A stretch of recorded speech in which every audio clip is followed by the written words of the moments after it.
Okay. Okay, come on, bye. Svona, hi.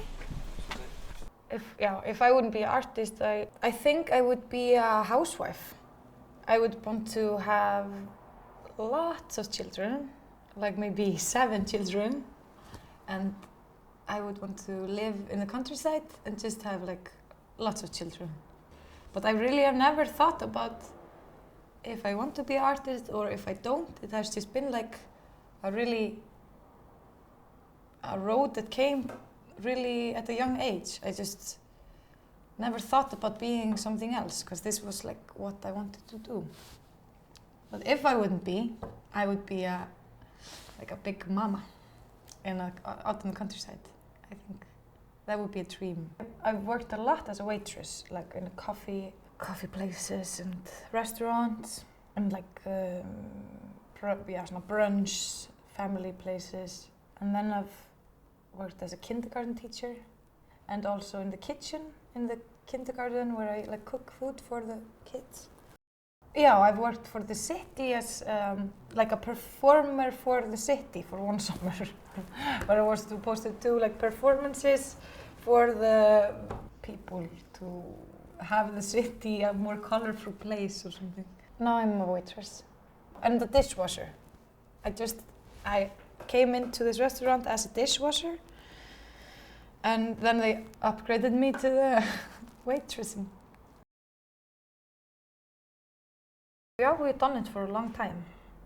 We've always done it. It just comes out of that you have to be able to be together, 5 persons, because people have lives besides Mammut, but we are a very strong family, Mammut. And maybe it's too. We put too much pressure on each other sometimes. Too much pressure of. This is that we're so devoted to it. So everything that is not Mammut, sometimes people get pissed off that something interferes, because this is just so holy or something. It's just like nothing can interact with this. That was, I think, one of the reasons we wanted to get out of the city, just to be really Mammut-centered, or like really just self-centered, and no boyfriend, girlfriends, family, nothing, just this. Like we're really demanding on each other, like we have to do this, and sometimes it gets too intense and we don't see it because we're so used to it. I always wanted to be like a big band, like the guy with the sticks. I would want to be him. It's always a guy. But you're not playing anything. You're like controlling everyone like puppets. I found this assignment that I did when I was 5 or 6, and it was like I want to work at a gas station because I love the smell of gasoline, like really sick. I was like, really, these are high dreams. I opened up a cafe. It was in the end of June 2 years ago, and the cafe used to be at the other street, like next to this one. It was much smaller. It was only 1 employee at the time. It was really cute, and I was working there part-time with Mammut and school. And after a while, I was starting to do more stuff than I was supposed to. And then this idea came up to move into this house, which was a crazy idea because it's a huge house for a lot of people. And I got some, what's it called, arfur, like when someone dies, you get a little bit of money. Yeah, it's been a huge part of my life since that. And I never planned on going into business or something. I'm really not that kind of woman. But yeah, it just sort of happened.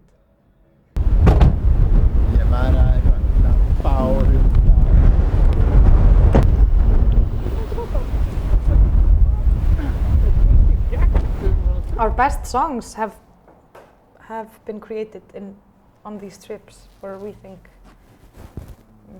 and that's like with everything, where you really have to do it if you're gonna do it, because we have been locked up and collected the things we want.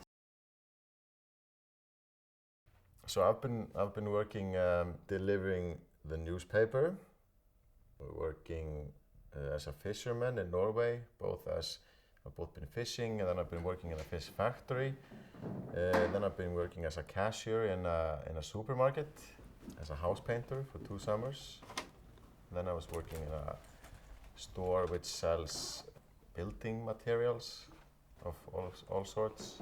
And then I was working in a kindergarten, babysitting children, working as a sushi chef at a sushi place. And then I was working as a chef at another restaurant, a vegetarian health restaurant, as a yoga teacher, and I'm working both as a house carpenter and a furniture carpenter. And I think that's probably all. Basically, not all the people in Iceland have that many jobs, during their life, but a lot of people do though, because we tend to start working at an early age, and there's not so much specification here as it might be in other countries, because we're so few, and as an individual you have to do kind of more stuff than just one thing for this all to work out somehow. So, and I think it's a good thing. I would probably like to be a professional quiz team player, since basically I can remember myself. I always wanted to have my mom, sitting next to the bath and asking me, what's the capital of this country, or what is the periodic table name for iron or something. And then I just really enjoyed it in a way. I don't know why, but it was just so satisfying to get a question like that about some facts and know the answer. Sér maður eitthvað með svona chichi? Chichi, já. Chichi? Ég get mjög Hvað heitir þessi bangsi? Hvað heitir bangsi? Það einhverja þú. Hvað sér þið þessu? Veistu það? Varstu búinn að spyrja Kötu? Hann heitir Dubbi. Yeah. My first memory of wanting to be something was, how do you say it? Like animal doctor. But that's probably just because someone told me I should be. So yeah. So yeah, there's where I got the idea that a vet would be my future job, because I was asked and I was like, really want to draw a cat. So I just drew a cat and then myself, and yeah. When I was maybe 12, I had this phase during when I was 12, 13 and 14. I was like collecting vinyls, and I got like really obsessed with it. So and it was around the time I got like a new computer, like a laptop, and I was checking out like allmusic.com. It was a website. So from there I was like this and this, and I was like I don't know where it came from. I was like really planned with I had a schedule of like, okay, I have to go to this record shop and this one, and try to get to collect them all. And from that period I got the idea of maybe this would be something I could do for a living. Má ég enda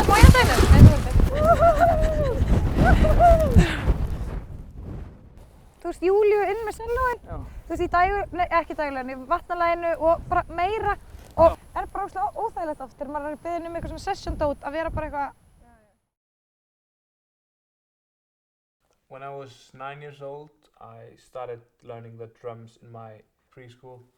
I wanted to learn the drums because I saw the brass band in my school. They always had these concerts once in a while. The drums really got my attention, so I told my mom I wanted to do that. Later on, me and Arnar started playing together because we used to do karate together. We knew each other very early. We started karate together at around 6 years old, 6 or 7. But I didn't know he played guitar until many years later. So we started meeting, playing together.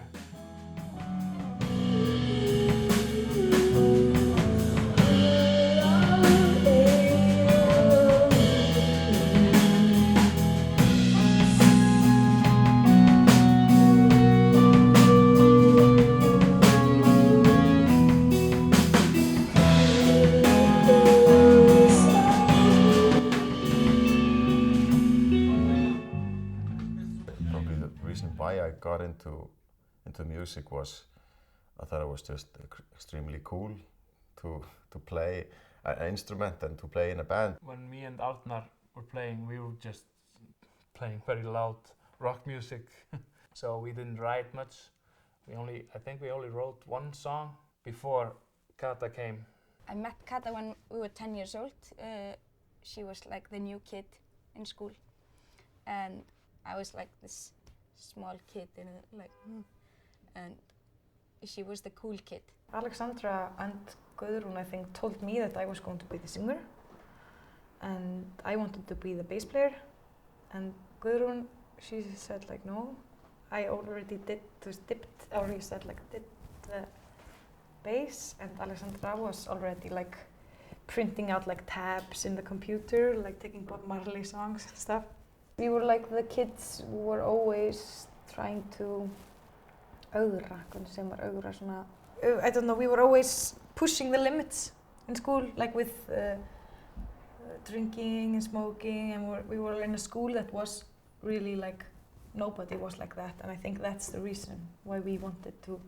So we just wanted to be in a band and smoke cigarettes. I don't know where we got the guts to go to school and be like, hey, can we do a concert? And we did that.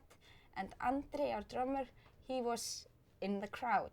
And he was also in the school, but he was 1 year older than us. And so he called Kata the other day and was like, hey, do you want to start a band?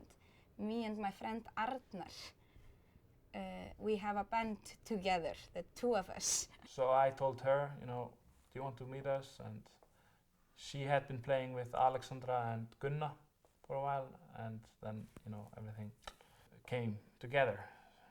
So in one day, Kata was in 2 bands with us, playing Cranberry songs, and then with them, playing Red Hot Chili Peppers, 2 both really weird, bands to be covering. And then, like 2 days later, we decided, how stupid is it to be playing with 1 drummer and 1 guitarist in 1 band, and then in the other band be playing with 1 guitarist and 1 bassist? Why don't we just like make 1 band out of it? I don't think we would have been friends otherwise, because we were really different.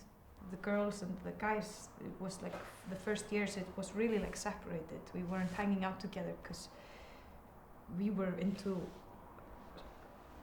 other stuff than they were. But then we just grew on each other and we became like this really tight group. Almost like with family, just end up, it's like that.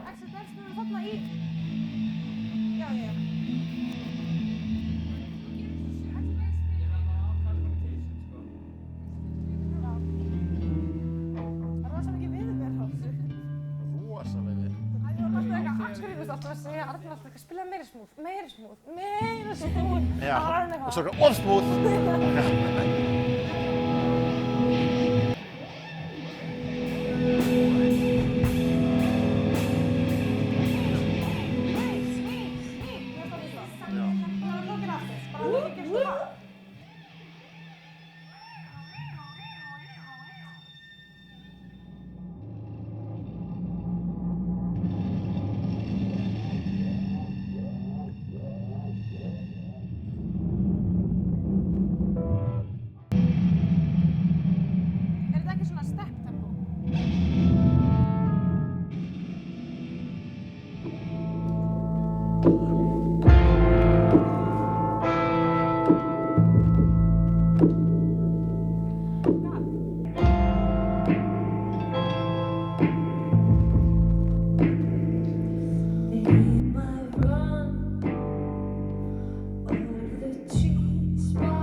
very active child, big and handsome guy. His father played in a rock band, so there were always instruments and always music around, so he got very interested. It all started, it was just a question of a few weeks, and everything was going on. There is a storage downstairs, and Andri had his drum set in there, and Arnar brought his guitar with him. And after they had been playing for a few minutes, they looked at each other and it works. Yeah, we're doing something. It was 28 years ago now, when Rosenda came from Colombia to Iceland, like an exchange student. And short after that, we met the first time in a swimming pool. I invited her to a cinema or something like this. And after that, we got relations. And 9 months later, Alexandra was born, our first child. Bueno, Alexandra se ha creado con dos culturas, la cultura latina y la cultura islandesa. Y mis costumbres latinas, pues yo se las inculcaba a ellos dentro de la casa, ¿sí? Fuera no, afuera eran islandeses, pero yo les di las bases latinas, ¿no? My Colombian family, they were always sending me music, and I think there was like a CD that from Shakira. I don't remember the name. Pies Descalzos, I think, that I got from my prima in Colombia. And I listened to that a lot, and that was probably the first CD that I was like really like, wow, I don't know, I was probably like 9 years old or something. And probably also because it was female, like in the photos I was looking in the album, it was her with a guitar, and she made the music, and it was like, this is something you could do. When Kata was little, she had always, it was so easy for her to connect with people, and other children were like drawn to her because it was always so much fun around her. I think she was like 11. That was the first time she went to the same school for 2 years. She was taking in new schools and new friends, and then moving to another place. We moved around, and then we moved to Sweden and back to Reykjavik. And so I was switching schools almost every year. I do not connect easily with places and stuff. Arnar, well, he was born in 1988, then he began studying guitar quite young. I think he was probably about 12 or so. I remember seeing the band who won the Icelandic Battle of the Bands 1 year before us. And that band always gets to play at the main stage on Iceland's National Day, the 17th of June, and then they get to play there in front of 10, 20,000 people or something. I remember when I was there just watching them and just thinking about it, I would give everything to be in their shoes, just like, you name it, I will just give it up. And then the year after we were doing that ourselves, and it was so great. I've been working as a music journalist here in Iceland for 15 years plus. I was in the jury of the Icelandic Battle of the Bands competition, Musiktilraunir. That's a competition that has been running here in Iceland since 1982. It's really a competition which is unique and the only one of its kind in Iceland. No other Battle of the Bands competition have taken hold. So it's a really nice hub, or like a greenhouse, which is supporting the Icelandic music scene. And almost every Icelander who's doing something now abroad has competed at one time or the other in that competition with his garage band. And they are very often, for the first time, they are competing or playing their music on real stage with real lighting, good sound system, audience, and then, you know, the jury which takes them seriously, and then the media around it. So it's all very good, you know. So humane thing somehow. He just told me, tomorrow night I'm playing with a band and we're competing in this huge competition. Þátturinn Músíktilraunir 2004 var unnin í samstarfi við eftirtalda aðila. Mammut, þetta er svolítið óvenjuleg liðskipan með við Músíktilraunir 3 stelpur og 2 strákar. Hvernig gengur samstarfið í svona hljómsveit? Það gengur misjafnlega fyrir sig, það gengur bara mjög vel hingað til. Já, mjög vel. Já, svona, við höfum svona stundum skipta skoðanir á músíkinni eða svona. They had played like one or twice. One or twice they had played, I think. So they put in an application and with some music, and of course we went to the event to listen to them, and we were very proud of them. We thought they were fantastic, but of course inexperienced.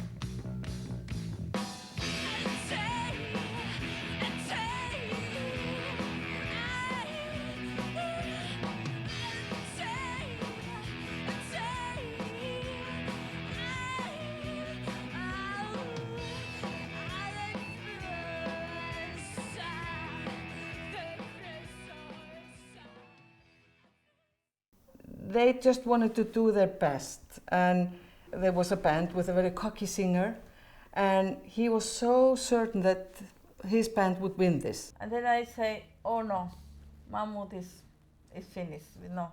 Nummer 4, nummer 3, nummer 2, and then it's no. Já, fá hérna trommur svolítið. Svolítið meira. Allir, líka foreldrarnir. Mammut!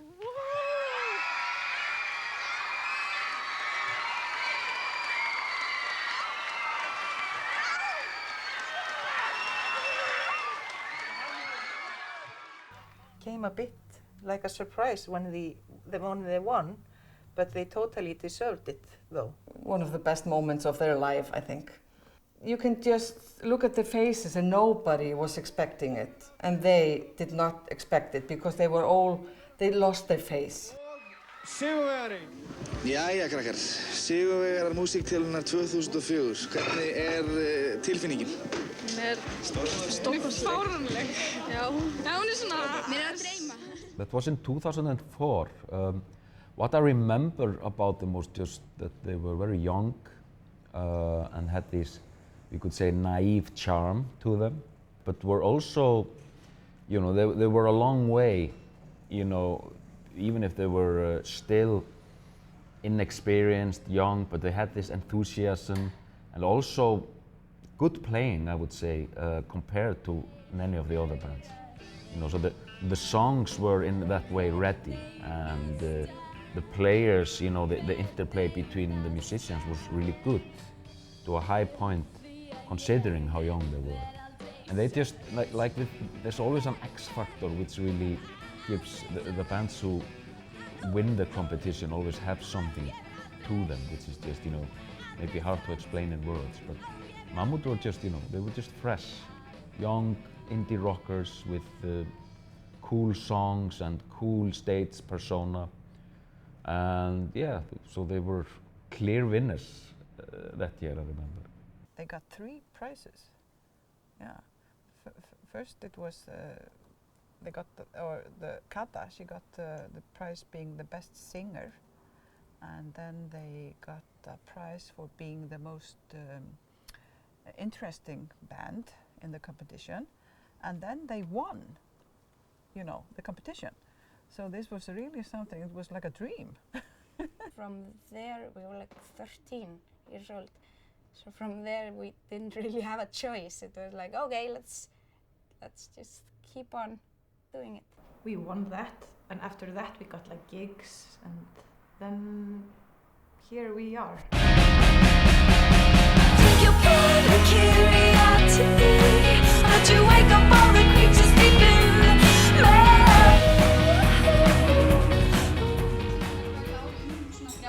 Harkar EHF eða hljómsveitin Mammut hlaut styrk úr sjóðnum til útgáfu á 4. breiðskífu Mammuts.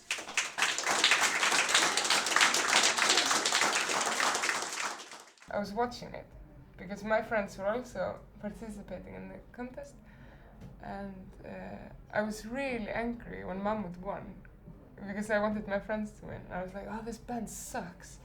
Why did it win? And I hate it. When we started out in 2003, Gunna, which is a very dear friend of mine still. She was the bass player, and we worked for 3 years together in Mammut, and then she quit the band, or we just stopped working together, and that was really like dramatic. It was very hard because we were like best friends. And we of course had to, I mean the plan was never to stop playing as a band, so we just decided to find a new bass player. But we wanted like a girl still, just because it was just very clear. I don't know why, we didn't even talk about it. I just didn't see it in any other way. And then my girlfriend at the time, she was in the same class as Ása during the first year or second year of high school. Her boyfriend was a bassist, and my girlfriend at the time, she had talked to me about that she and Ása were gonna start a band, and Ása was gonna play the bass in that band. So I was like, okay. Of course, Reykjavik is small, and you kind of know of everybody in the neighborhood. So we were like, yeah, this girl, yeah, I've seen her. And Kata was like, I know her a little bit. Yeah, I'll just go and ask her. Wow, I didn't know she was a bass player. Wow, how perfect. And I think she went straight away to the store where Ása was working on Laugaveg and just asked her flat out, like, hey, do you want to be in our band? And I just knew Ása from MySpace, and she had this like really cool MySpace profile and was this really cool lady. I just walked in the store and asked her if she wants to be in the band, and she was like very surprised, obviously, because I'd never had a conversation with her before, and I just asked her if she could come to a practice. This was during the spring. She was staying in Paris the whole summer, and then she showed up to a practice during the fall, at the end of the summer. And during the first practice and basically the first 10 or 15 practices, she was really bad at playing the bass. She couldn't play anything. And she came in with this like really big bass with like, I don't know, 5 or 6 strings that she got borrowed from her boyfriend or something. And we all stood there like, okay, and then you played like this, and she had like a really hard time playing it. And we were like, okay, yeah, we understand that she's really stressed out. We're all standing here like making her play something she's never heard before, and of course she's having a hard time playing it. And she was like, always doing like stopping and like, I'm sorry guys, I just have to practice a little more. And we were like, yeah, of course, no problem, you just take your time. We were all looking at each other like, wasn't she kind of bad? And Alexandra was like, no, I think she was stressed. I think that was it. And I was like, yes, yeah. And then we all came to the conclusion that she was just stressed. And like with lots of things that happens with Mammut, we just don't give it a second thought, and we just, okay, we'll just wait for 3 months to come back from Paris. And then she came back, and she just started in the band. And she was just, we were used to being bad, just playing instruments, because we never went to school, or at least we girls, we never. So we didn't find it that bad. And then it was just 2 years later that she told us, like, I think we were having a beer somewhere, and she told us like, it's so weird that you chose me to be a bass player. And we were like, why? Why is it weird? Like, because I've never played the bass before. And I had never played it until you asked me to come and play, and I was like, wow, a new experience or a new thing to do, so yeah, why not? But it's so random that you chose me. And we were like, what? You've never played the bass? And she was like, no, I just studied a little bit of piano when I was a kid, but that's it. Like, my boyfriend is a bass player, maybe that was the confusion. Just like if somebody would come up to me and ask if I would like to play the violin in this band over there, and I mean, I've never touched the violin before, I would probably tell them, you know, that no, it's a great honor, but I've never touched the violin before. Why are you asking me about this? Today she's like one of the like most groovy, best bass players in Iceland. I mean, like, just and she just fooled us. But she never told us she was a bass player. She just said yes when I asked her if she wanted to be the bass player. After like half a year, I knew I didn't want to do anything else. But of course, I was a bit like small, like when it came to like being like, hey, I'm a bass player. I'm a good one. It took like a kind of while because I jumped into a deep pool. We took her into the band, and that was just the end of it, you know. It was like we never discussed it. We always thought she would just get over it, being nervous or stressed or something. And then she got over this not being able to play the bass and turned into a bass player. At the time when they realized I never had been a bass player, too much time had passed. There was no turning back. So they were stuck with me forever. And yeah, I don't think they'll change that. If they do, I'll get really angry.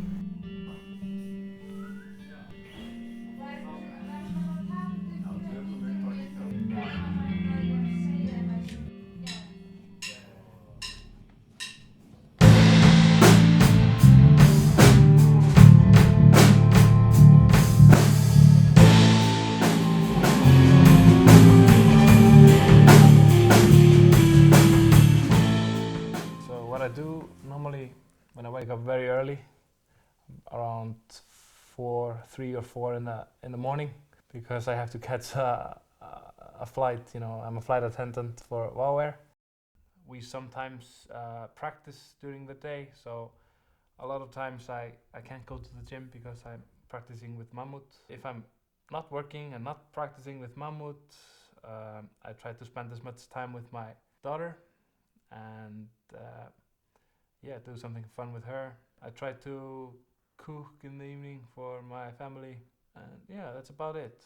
The downside is all the time that goes away when I have to do layovers in other countries. I spend a lot of time without my, you know, girlfriend and little girl. So especially when we're playing a lot or recording, it can be quite hard to do that and try to, you know, do the work, do the recordings or playing and be home with my family. So that's the hardest part about it.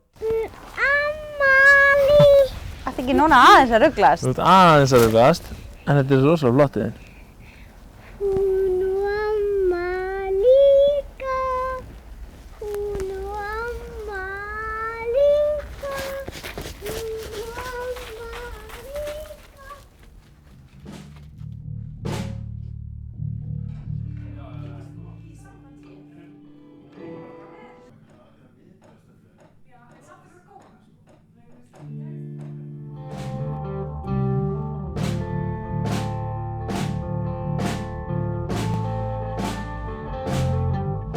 I wish Mammut could just be my job, because it is my first job, but it doesn't give income.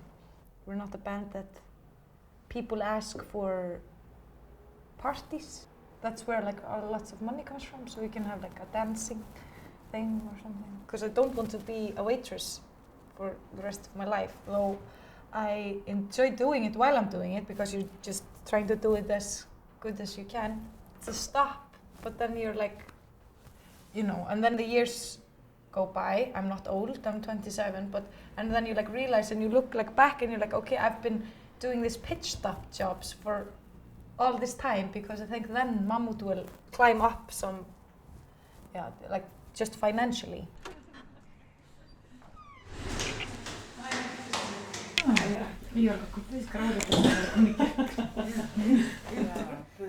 Þetta var sko, þetta var ekki, þú veist, gríma, þetta var í rauninni svona eitthvað svona til að þú veist, sita á hausinn. Jú, þetta er gríma. Já, það er gríma. I don't have a horror story about my family being on my back wanting me to be a lawyer or something. They've always trusted my intuition, though I think sometimes I lose my directions, but it's really important to know that people also trust you in whatever place you put yourself in, though it's not a very nice situation. They just trust that this is a place where you're supposed to be to get somewhere else.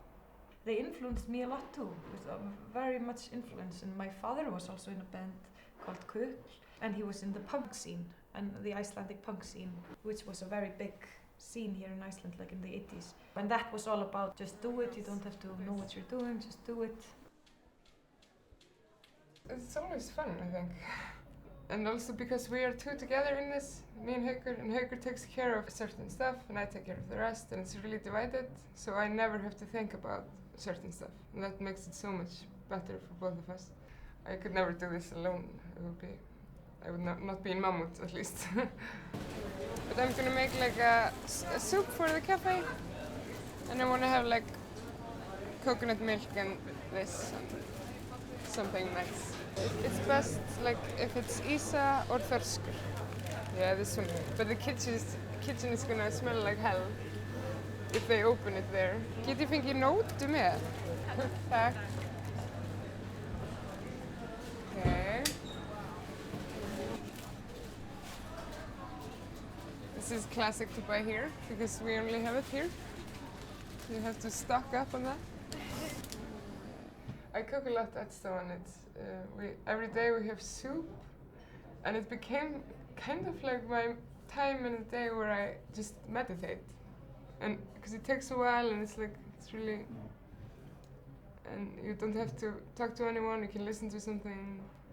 So when I haven't made soup for a while, I feel kind of weird, and it's really weird to say that because I'm not a chef or anything like that. We don't have a plan like other businesses, like a 5-year plan or a 10-year plan. It's really nice right now, and I just want to do it while it's fun. This is a country of a lot of contrasts, ice and fire, the darkness and the brightness. And then we have crazy weather, and then we could have like sunny in the morning, and then it's snowing during noon, and then it's raining in the afternoon, and then sunny back again in the evening. You know, when you go into the sea, or into any kind of cold water, basically. You know, at first, of course, it's extremely just difficult, and everything is telling you not to do it, because it's just, you know, the body is telling just like this is extremely dangerous, and don't, you know, you will kill yourself by doing this. But then again, you do it, and then that's a part of the reason why it's nice, because then you kind of conquer yourself in a way. 8 or 7 months of darkness here is really tiring. We're used to it, but you just don't realize how much impact it has had on you until the summer comes then. You just fill up with life, and you want to do everything. I want to go out and meet, you know, all the people in the country and just like be awake for like days and days. Are you a celebrity since they're doing all that? Yes. Oh, cool. We are very famous. You are? No. They're making a documentary for us. Yeah. About Iceland or about you? Yeah, well, about my band and then about Iceland. Are you playing music with the band? Yes. What kind of music? Is it hard rock? Yeah, it's kind of in the rock area. Yeah. You don't have any fans in Iceland? Nope, everyone hates me here.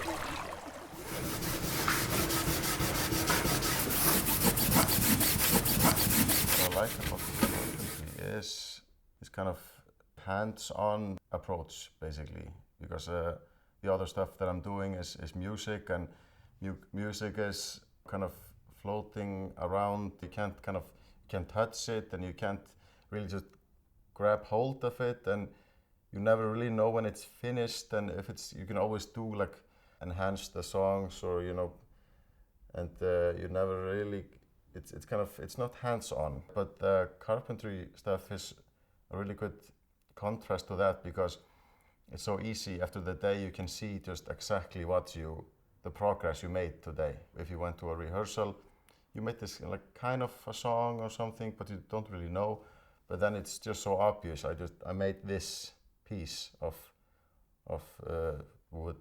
It's a good feeling to see exactly what you've accomplished during the day.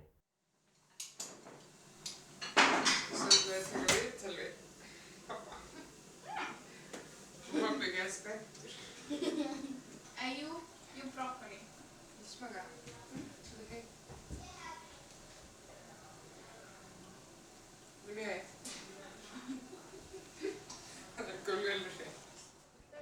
Okay. Icelandic families are, of course, very different between families. But where I grew up, it was really sort of square. There was like 2 parents, 2 or 3 kids, education. My vision of Icelandic families was like that before I got friends from downtown. I think Icelanders used to be really cold-hearted. Everyone's grandfathers and great-grandfathers were sailors, so you had to be a little bit tough, and you can feel it in older people. I'm a bit lucky with my parents, I think, because they're really different. My father is really open and about, and he loves being in the spotlight and playing music, and he plays the guitar anywhere he wants, and he plans his own little concerts just on the street, and it's amazing, and I love it. And he's like very spontaneous, and he doesn't really mind about what other people think. And then my mom is more practical.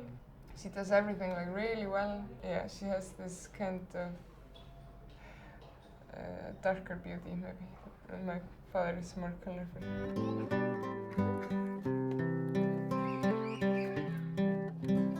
I sit and watch the children sing,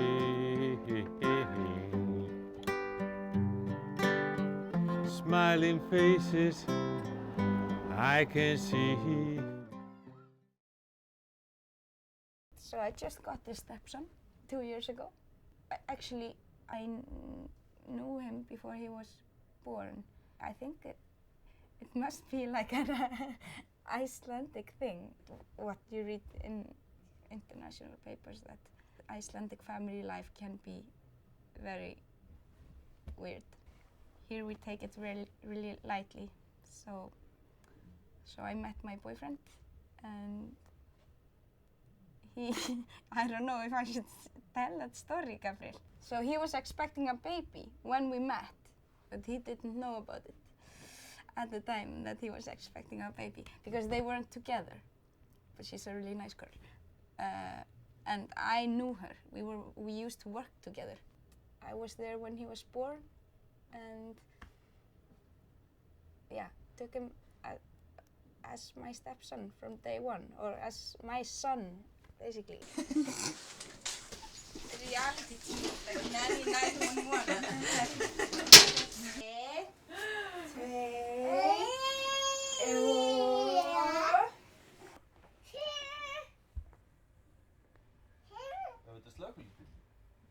Og hvað hefur að gera Róló? Hefur að fara í rennibraut? Nei. Ertu svolítið hræddur við rennibraut? Of course, people ask us lots of times, how is it? Isn't it weird you've been a part of Mattias' life from when he was born, isn't it? And how does it go with the families? And I tell them, well, Mattias' mom and his stepdad, they live next street. So there's lots of connection there between, and we celebrate his birthday together and just invite both families, and it works out. Matti! I found out really late, I think, that I wanted to study graphic design. But it also has all to do with Mammut as well. And like it is here in Iceland, everybody does everything. We're always so surprised that in other countries you have like one person doing this, another person doing the other, and but here it's like you're always multitasking. So it probably started with that, with us, the girls in the band, basically just doing posters and doing t-shirts and album covers, and from there something opened up, like, hey, okay, I can also do that. I'm terrible with desktops. It's like endless. I'm a screenshot addict. Just basically whatever. Just root screenshots and then it's all here. I have a folder that's called Screen. And when it fills with screenshots, I just drag everything in here. And then I imagine that one day I will go through all this. Our friend Sunneva, she's been working with us a lot. She has done our music videos. And she's also done photo shoots and our cover. Actually, they have been working a lot. They had been working a lot with blood, with sheep blood. And it's really cheap here as well. Basically, if you drive 30 minutes out of Reykjavik, you go to a really big slaughterhouse where you can buy like weird body parts of animals and blood for very little money. Of course, the smell gets terrible, but it's terrible to say it, but if the blood is fresh, then it's okay, then the smell isn't as bad.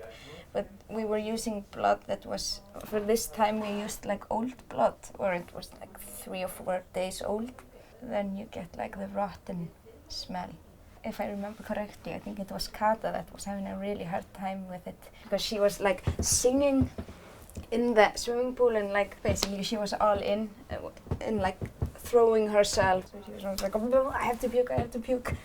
And like I think she puked like once, and we were like trying not to breathe and like be like, this is normal. And we thought about it, can't we just buy fake blood? And then there's money. Do you want to spend a lot of money in a lot of fake blood, or just use the actual thing and pay nothing for it? Allt eftir hvað okkar styrkur leyfir í dag. Höldum að við reisum okkur aftur upp. I started doing yoga in the beginning of 2011. It was something that I had wanted to do for a while. Throughout my life, I've usually been just kind of, I think I've been in quite a good balance and you know, been quite happy through the years. I've usually haven't had any problem sleeping, but maybe in the last 2 or 3 years, it's been sometimes difficult sleeping. And with yoga and probably all other types of exercises, I can feel the difference if I had kind of done yoga or went running or done something like that during the day. It's so much easier to go to sleep. Both you're working your muscles and then you're stretching, but then again you're also calming your mind at the same time, and that is something that has, like, I can feel the difference in my sleep.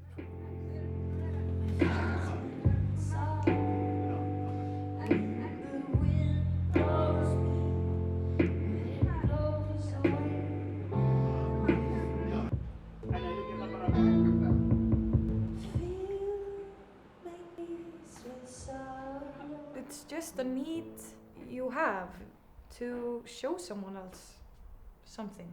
It comes from that too, like you want to show people beauty or another story of something, or trying to put feelings into vision or visions into music, or that sometimes you have like this fear of not being able or getting blocked, but maybe a month later you're just afraid that you will die, that you can't, because you have so much to say. Black and white and such high periods and so low periods. I think everyone is like this. Periods of being happy or sad or creative, and I don't know.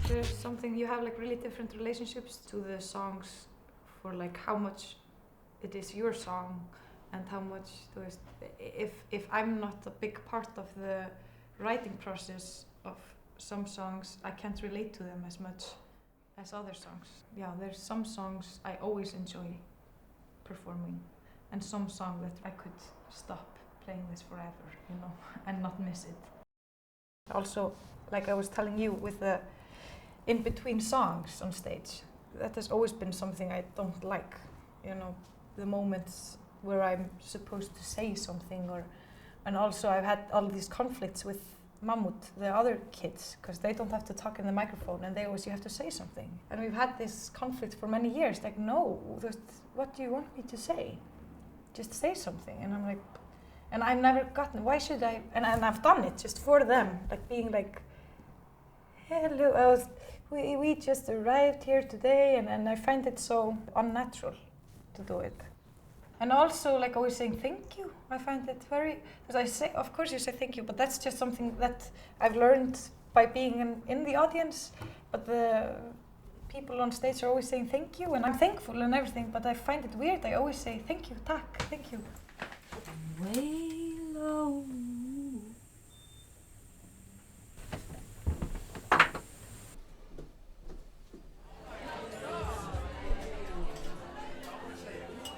When I'm not on stage, if people say to me like, oh, you're in Mammut, I love your music, you're the singer of Mammut, I always get so surprised. It's a really strong feeling of not being someone else, but being just somewhere else or something.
the spring, you know, it starts to get brighter, but still the weather is just so bad usually.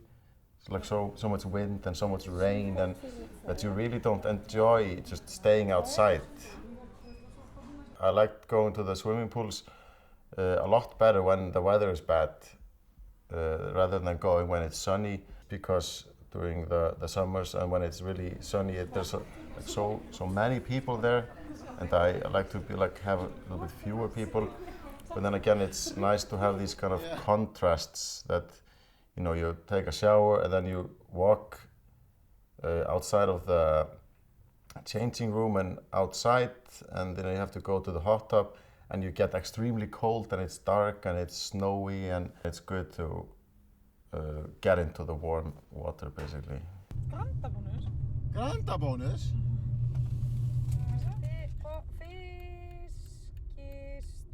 When I'm in this period of trying to finish this Mammut album, everything is in chaos for me. I've stopped trying to make it into squares, because that's how I work, and I just have to let things happen and just have like evening jobs, like trusting myself that I can do this, because I've done it a lot of times and always manipulate my working habits, and then everything just gets stuck. I just figured it out that I'm like maybe kind of this cliche person of like with lyrics. I never know when it will happen, but I know it will happen, and I trust that, but it happens in places I can't plan. Nothing happens when I sit down with the computer. The lyrics often come to me just when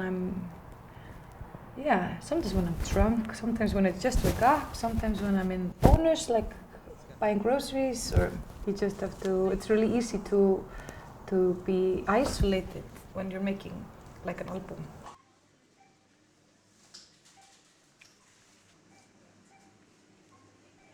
I saw Mammut the first time when they were competing in the Battle of the Bands, and they were just amazing. It was definitely one of the best bands I ever saw live, and I was running a studio then with my friends Alison from Kimono and Biggie from Mouse.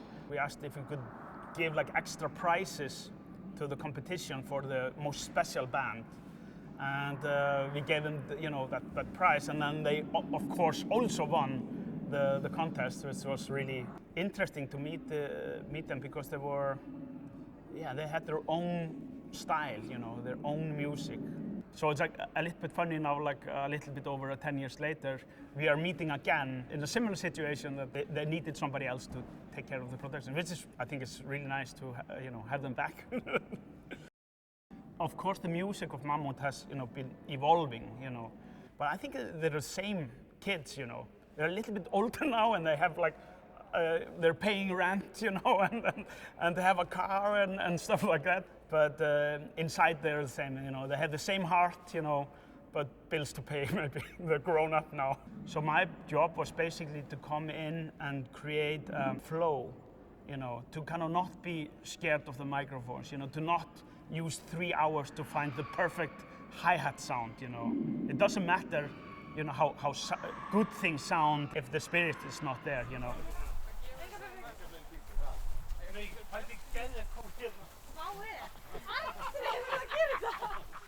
Yeah, the walking around the house thing. Now I have a 8-year-old son. When you have a little baby, you have to think about it. Okay, now we go walking around the house to do something. You have to kind of make up this bullshit, as you go. And let's walk around the house. It gets the blood flowing. And you kind of think about some other stuff. And usually when you come back in, then you nail it,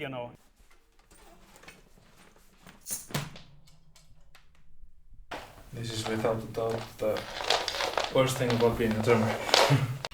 You can't spend a lot on it, because you can add endlessly, to your drum kit. You can buy more cymbals, more snare drums, more drums. But you can also do that, if you play the guitar, you can buy a lot of guitars. But yeah, maybe in total, if you buy a complete drum set, a professional drum set with cymbals and everything, it's expensive.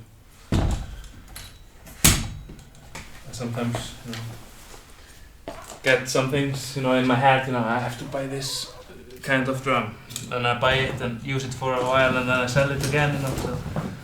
And the rest of Mammut is always making fun of me because of that, you know. Some of them, you know, they don't think a lot of. They don't mind if what they're playing, you know. They just play their old guitar or something.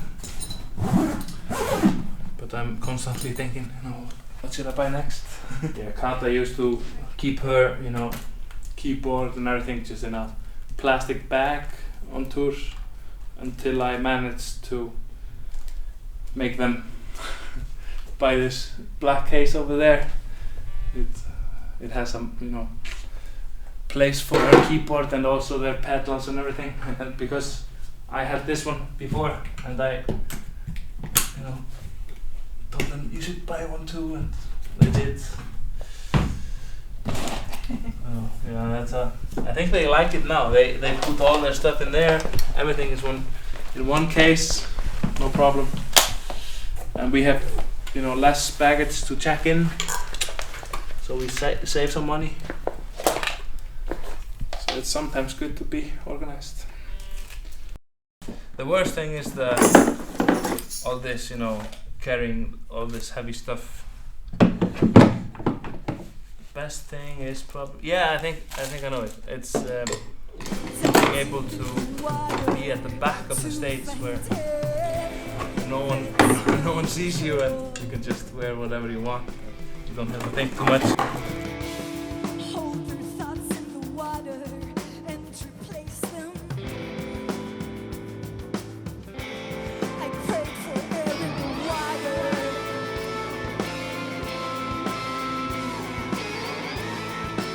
Unlike so many bands that we have, Mammut have not been like a supernova, you know, everything's happening in 1 year or something and release records, blah, blah, blah. They've been really like almost like a calm, zen-like build-up.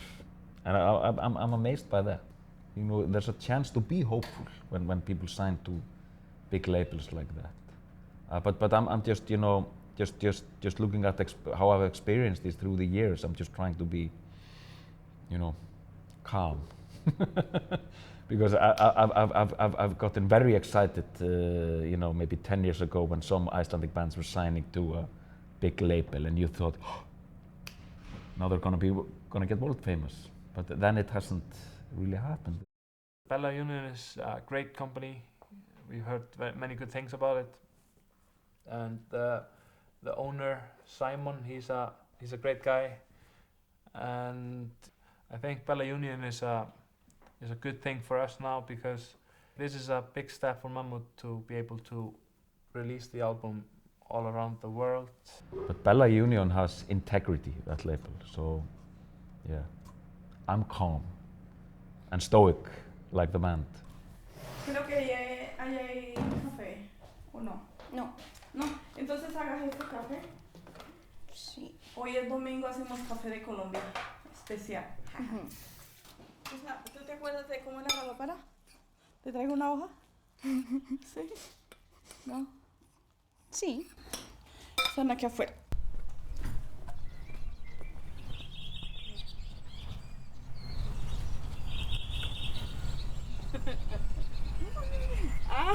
Mammut.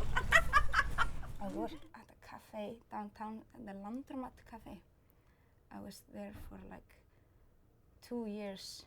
The usual, I don't know what to do with my life period that I guess everybody has. I've been working at Ása's place, Stofan. Well, basically everybody in Mammut at some point has been working there. It's like, Ása, I need money, can I do something? And you're like, yeah, sure, come. And my parents, they run a guest house, and I've been helping them out with that. Like this and that.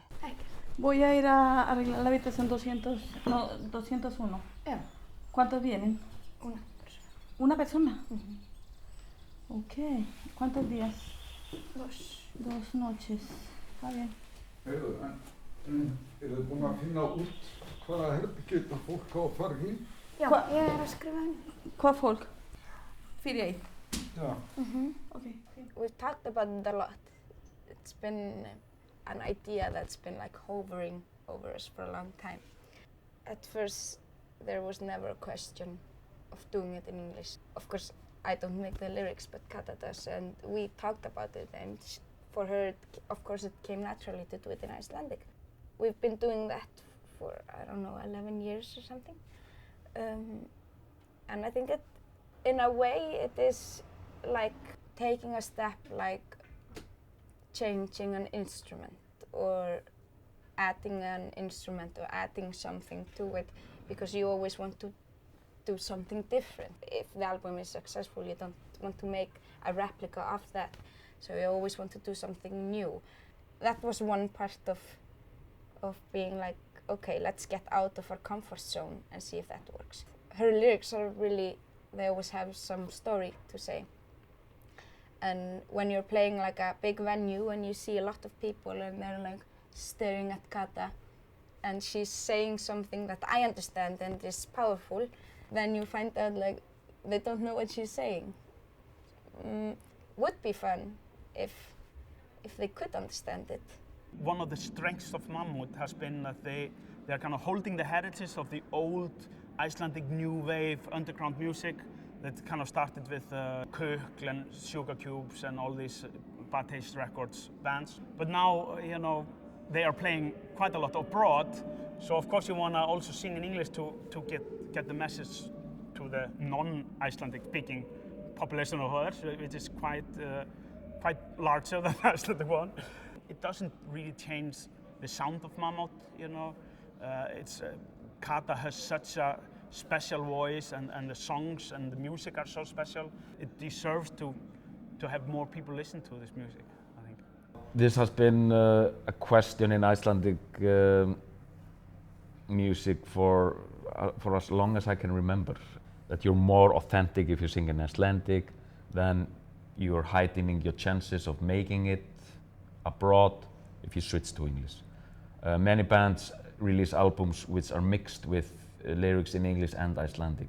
We've been getting like these questions like, oh shit, tough shit. Now you have a label and now you have to change because of the label. And we're like, no, they don't care in what language we do it. They basically just told us you can do it in Chinese if you feel like it.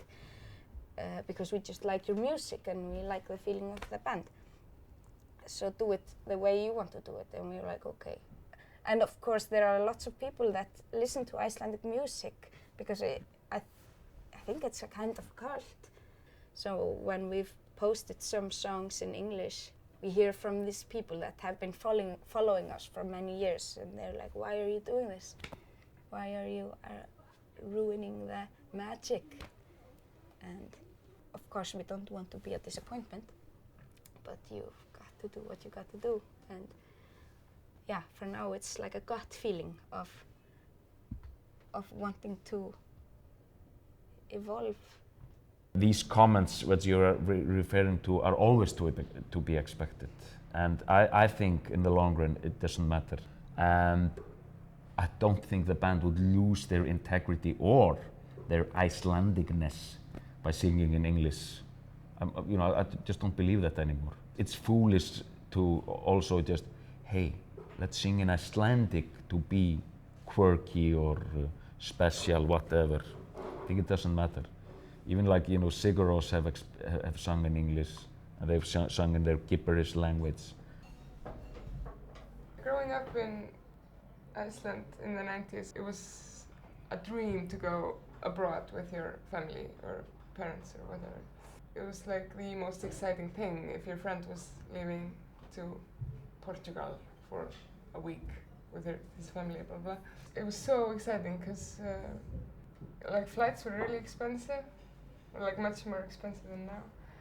And because it's an island, it's harder to leave. And then when I was 11 or 12, my brother started in a band. So he was touring a bit and like going on airplanes and telling stories about Japan and like countries I never imagined someone I knew would go to. Ása is the sister of another musician, and he is 11 years older than she is, and he started quite early playing drums. and he is now a member of a Sigurós. And so she kind of, was brought up in this environment of music, I guess. So I think that might have triggered the feeling of wanting to become a musician or like a traveling artist at any field. It seemed like a gateway to the outer world. It's still a feeling like that, when I have a little bit of money, I think, should I go grocery shopping and maybe out to dinner 3 times and buy gasoline, or should I buy a plane ticket? And it's like, I can skip these things and go to Berlin instead for a week or something like that. And it can be a bit annoying because like sometimes when you come home after partying, you just buy a plane ticket. And you wake up like, oh, what did I do? So it's like a sickness in a way. Yeah, we did 2 tours around Europe, played a lot of festivals, especially in Germany, and the Germans seemed to like the music. The plan was to aim on that area, Germany and the countries around it. We went to play in Rotterdam and we showed up and there were like a handful of Icelandic bands playing because it was like a Scandinavian festival or something. And the guy told us that it hadn't been advertised at all, and it was maybe 3 hours until the gig, and he said that people just forgot to advertise this concert. So we got a sponsor from Brennivin, which is the Icelandic hard liquor, horrible cumin liquid. I don't know why they were sponsoring 17 and 18-year-old kids who were playing somewhere. But we decided to just drink a lot of that with the bands and have like a party on stage.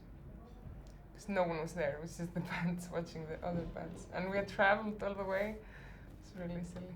We haven't done much of very intense long tours, but we did these 2 and then we did the one of Monsters and Men. Before that tour we had normally just rented a van and drove on our own.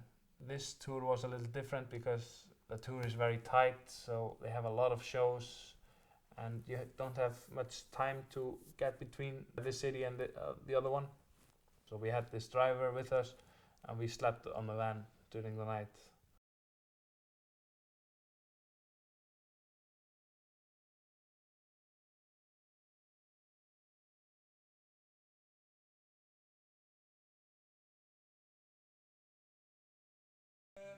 Maybe if you love tequila. Maybe then. I was thinking about the bread, Arnar. Maybe we should Is this disgusting? cut the bread. Okay. Det är gott. Vill du smaka Hanna? Ja. Jo.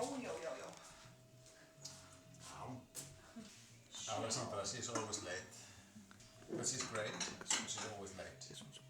Sæl og blessuð. Já? Já, það bíl eða? Nei. Ok, cool. Ætlaði bara að tjekka stöðuna, sjá bæ. So they're just around the corner then. Alright, good. Alright. When I say we are a family, we really are. I'm not just saying, this band is. We're so involved in each other's lives, like parents are with their children or siblings and stuff. We know every angle of each other, and there's lots of love, and there's lots of sibling, there's the whole range because we've been together since we were 13. It's such a crazy long time. It is. I can't figure out why we haven't stopped doing it. And the longer we've been together, the weirder it will be, like when we're gonna break up, or if we will. So maybe the people around us that are not in Mammut, sometimes you just don't understand it, with why it has to be so intense. Like always on the phone, always interacting, though not just with music, just with everything, personal stuff, family stuff, it was just everything. So it's just intense when I talk about it, when I try to explain it, but it is really natural from day to day. Mammut is my other family.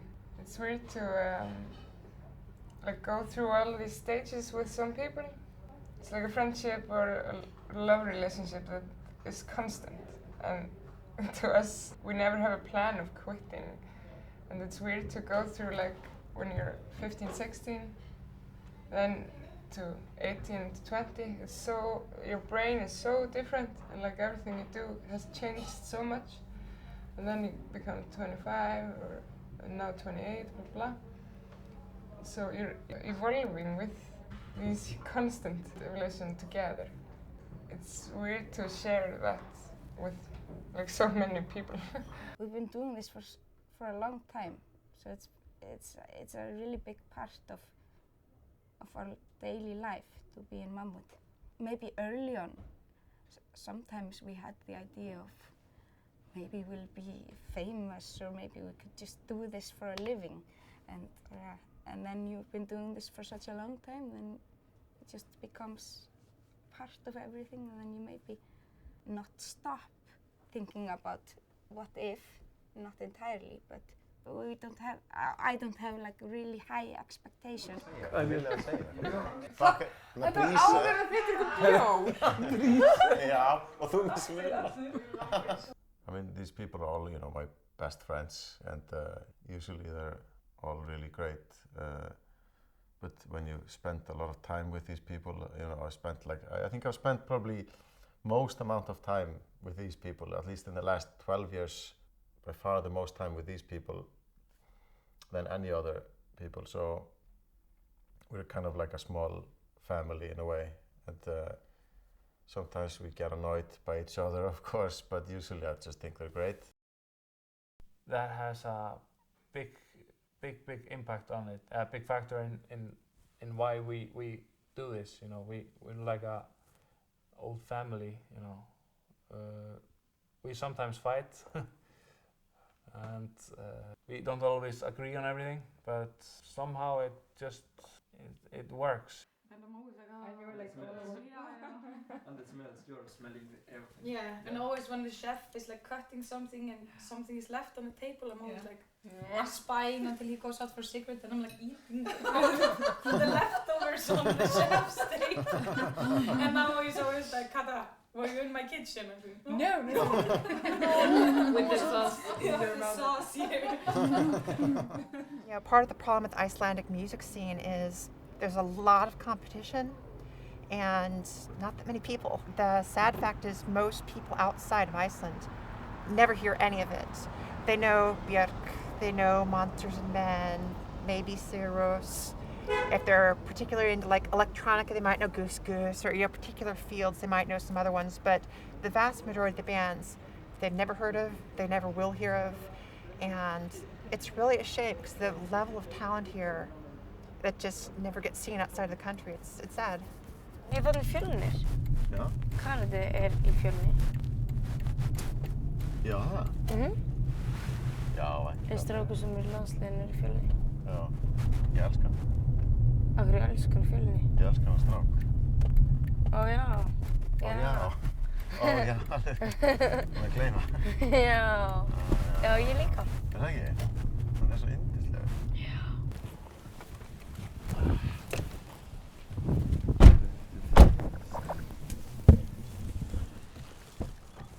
Æ, þessi strætó ótrúlega krúttlegur. Já. Það svona eins og það sé svona... Þetta eins og svona barnastrætó. Já. Hann svolítið þannig. Já. I've been in the band since I was 16, so basically since I was changing from this period of being a kid into being an adult. So basically all of my adult life, and I've been in this band, so it is kind of difficult to try to imagine how it would be not to be in the band. I never really thought about like the band breaking up, because it's just the feeling is the same as like, you know, breaking up with your mom or something, you know, it's just like your family.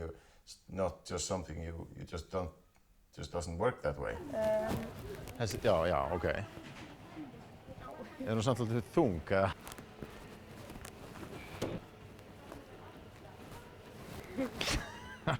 Þetta er svona, veist, ég er ekki með stóra putta, en ég kem sko svona lítið onni.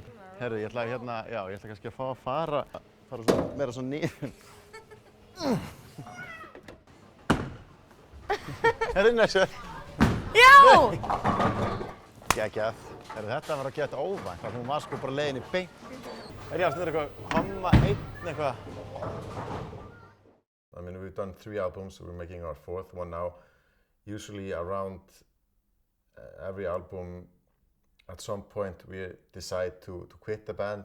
We doubt ourselves that much that we're like what we're doing, and so we're like, at some point we usually come to the conclusion that maybe it's just best to just quit doing this. And I think it's like this kind of creative process is always the same, and at some point of you just really like, why am I doing this? And everything seems to be like going down the drain.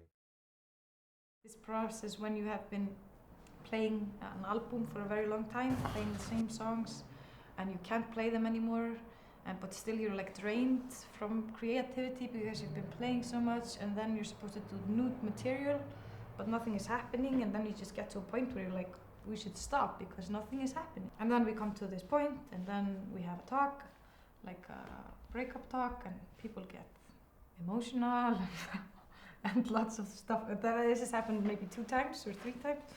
And then we decide on meeting with the record label and saying like we're gonna postpone this album because we're maybe not going to be together anymore, and everyone is kind of surprised. And then always something happens, like a song. There's a really good song.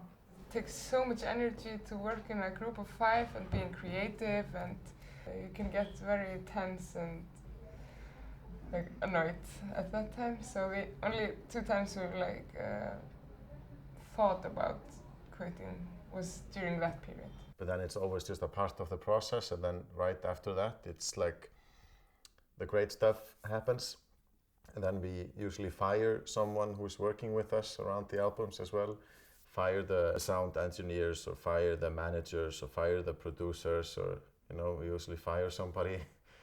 I don't know why that is, but we're still there, and it's it's always fun, except for these kind of moments that we decide to quit, but we don't.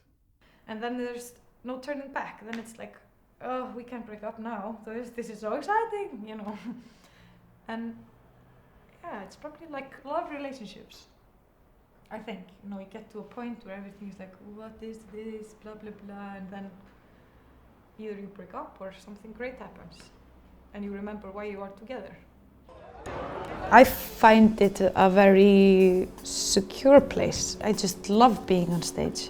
It all happens very fast. Always if we've played an hour, it always seems like 10 minutes. You get kind of lost in the songs always seem like they just started when they ended, and the audience play a big part of it. You have this horrible experience of being on stage when you are really aware of yourself. I don't know what triggers it, but sometimes there's something not right or something, and you don't know what it is. And I've had this experience with thinking, how do I move on stage? What do I do? And you're really aware of your limbs, and you're very aware of your feet, and you don't remember how you move. That's a very weird thing, because almost every time I go on stage, I just go on stage and perform and don't know what I'm doing. I just throw energy out and you get energy back. I'm a very bad actress, I think. So I've been in these situations, being on stage and having to play myself.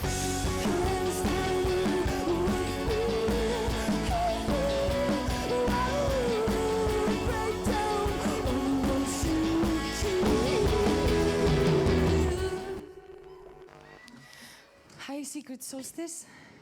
Gaman að sjá ykkur. Really nice seeing you all. It's normally very intense, a lot of energy going on, and you get a little hyped on it from that. You've written a song, and it's something that you created yourself, and that's one, just that the fact that people are actually showing up to see you perform that is amazing.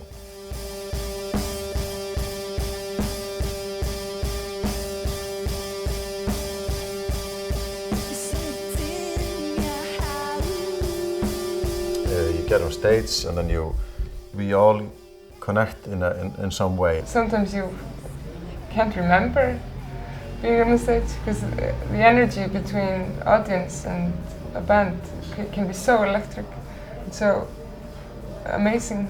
And I just play. I don't think much. It's all in the muscle memory. I mean, there's some kind of magic that, you know, just happens between us.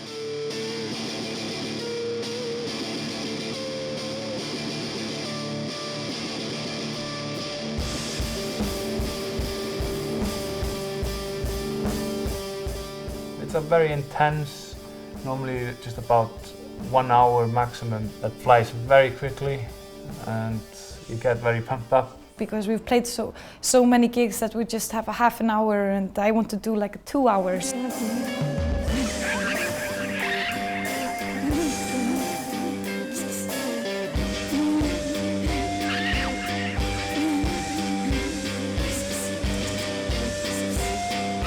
And it also depends on the crowd. If the crowd likes what you're doing, you get more, you get more energy from them. But sometimes you play for an audience that don't really know you and don't really like the music maybe or something. And you really feel that too. You're watching the faces of people sometimes when you do this, and it's nice to see their expression, and you can clearly see if people are liking this or not, and when they're liking this or loving it. It's just such a great feeling that people are enjoying what you've created. It can be really like mesmerizing and dreamy to play. It's the most fun thing I do in my life, I think. We all love playing music and all of us bring something into the band and together we make this group work. I think if one person was missing in the band, we wouldn't be Mammut, I think. So that's a big factor in why we do Mammut, because alone we wouldn't be able to do it.